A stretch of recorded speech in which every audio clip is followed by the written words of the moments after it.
Trust is a funny thing. You know, we all yearn to trust more and to be trusted more. It turns out there's no one in the world who will say, you know, I really trust enough. I've maximized my capacity to trust. I've maximized my capacity to trust my family. I've maximized my capacity to trust my coworkers, my colleagues, my competitors. I've mastered. There's no more for me to be able to trust the world. And there's very few people that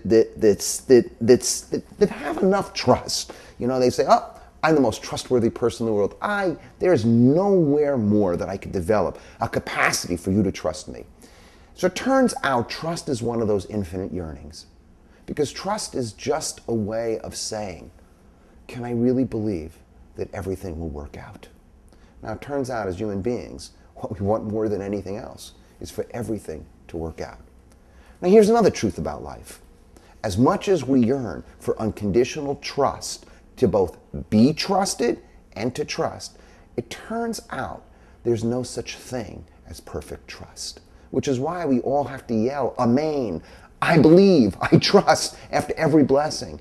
It's almost like a rhetoric to say, trust more, trust more, trust more. In God we trust. Those are hopes. Those are prescriptions. They're not descriptions of the way life is. So it turns out we both yearn to trust and be trusted infinitely, and always live in the space between that yearning and the trust we get at any individual moment. So for example, I want to trust more than anything else my wife of 26 years. And I wish the trust could be infinite. But the truth is it can't be infinite. I'm a finite person. So there'll be moments in which I feel hurt having trusted. There'll be moments in which I'll mistrust, even though there's no reason for me to mistrust, because as a finite human being, with the limitations that I have as a human being, all I could do is engage in finite trust. Now the game in life regarding trust is, can you live in that messy space between trust, the desire to trust infinitely, and the trust you get all along the way, and then be moving step by step by step to trust a little more. Now, in order to do that, all you have to do is remember one thing regarding trust. Trust is always a dance between mistrust and trust. You cannot trust without having experienced mistrust. It's not possible. Trust and mistrust co-arise. They come up at the same time. You would never know what it means to trust if you hadn't had experiences of mistrusting and having been mistrusted. You would never know the experience of trust. So the dance in life, the real skill in life, is to learn how to both trust and mistrust. Trust and mistrust, which means when I have a moment in which I mistrust someone, that's an invitation to actually grow in trust. It's not a terrible thing.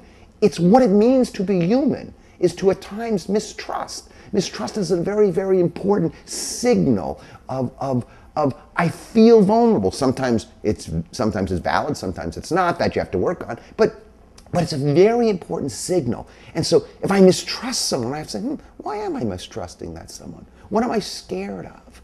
And that becomes a moment of evolution and development to a deeper trust. So for example, if I mistrust a colleague at work, I have to ask myself, why am I mistrusting? Now sometimes it's because that colleague did something that crossed the line. And then I have a decision. I can either let it go, or I can actually confront, or of course I can build up resentment. But the mistrust becomes an invitation to actually address something so that I can trust deeper. Sometimes I mistrust a colleague. It has nothing to do with the colleague. It has to do because, you know what? I mistrust that colleague. That colleague seems to be taking credit for something. Well, very often it's because I've taken credit for something somewhere else, and I'm feeling the mistrust. So I've actually mistrusted. I feel mistrust because I have exhibited mistrust. And so mistrust is a central category of trust itself. So the key is, understand, when you actually experience a moment of mistrust or betrayal, it's a great invitation to trust and to be more loyal.